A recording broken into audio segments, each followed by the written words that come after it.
I tracked every health metric for 30 days Hume band in this video.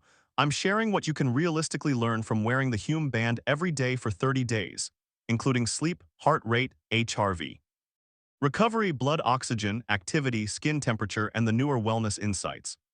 And the Hume band is tagged with this video, so you can check the product directly while watching and see the current pricing and available options. The first thing I learned is that the real value of a wearable like this isn't one individual reading.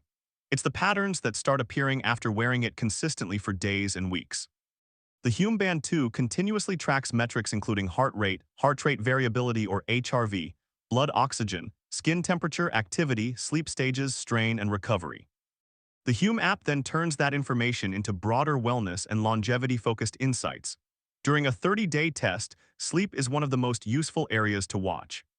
Instead of simply looking at how many hours you slept, you can follow light, deep, REM, and awake stages and compare them with how recovered you actually feel the following morning.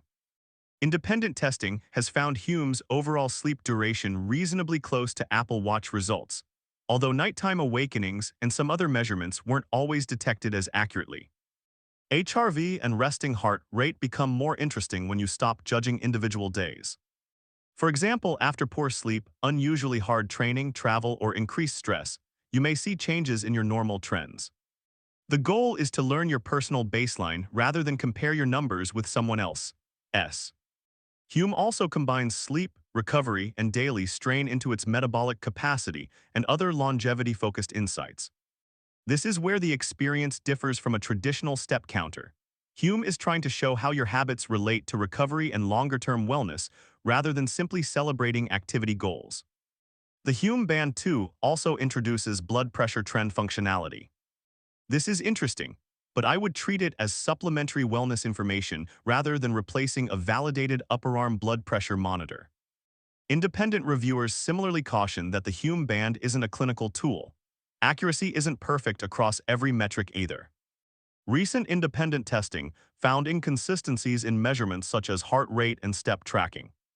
So after 30 days, I would focus much more heavily on consistent trends than assuming every individual number is exact. Battery life is another area worth discussing. Hume advertises up to around 14 days for the Band 2, which sounds excellent for continuous sleep tracking. However, one independent reviewer achieved closer to 7 days during real-world day and night testing. Here's a pro tip. If you're testing a health wearable for 30 days, don't change 10 habits simultaneously. Change one thing at a time, like bedtime consistency, alcohol intake, workout intensity, or evening routine, and then watch whether your sleep and recovery trends change. So after 30 days, what would make the Hume Band worthwhile?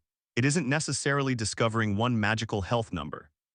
The value is having weeks of sleep, recovery, cardiovascular, activity, and wellness data in one place, and starting to recognize how your everyday choices correspond with those trends. But remember, this is still a consumer wellness wearable. Don't use a concerning heart rate, oxygen, blood pressure, or other reading from the band to diagnose yourself or ignore symptoms, because the band says everything looks normal. Overall, the Hume Band makes the most sense for someone interested in long-term wellness, recovery, sleep, and longevity trends rather than someone who primarily wants advanced sports performance analytics. Recent independent testing reaches a similar conclusion, noting that fitness-focused athletes may find other wearables more comprehensive. The Hume Band is tagged with this video, so check the tagged product to see the current options and decide whether this type of 24/7 health tracking makes sense for you. If you found this 30-day experience helpful, like the video, subscribe to the channel, and let me know in the comments which Hume Band metric you want me to test next.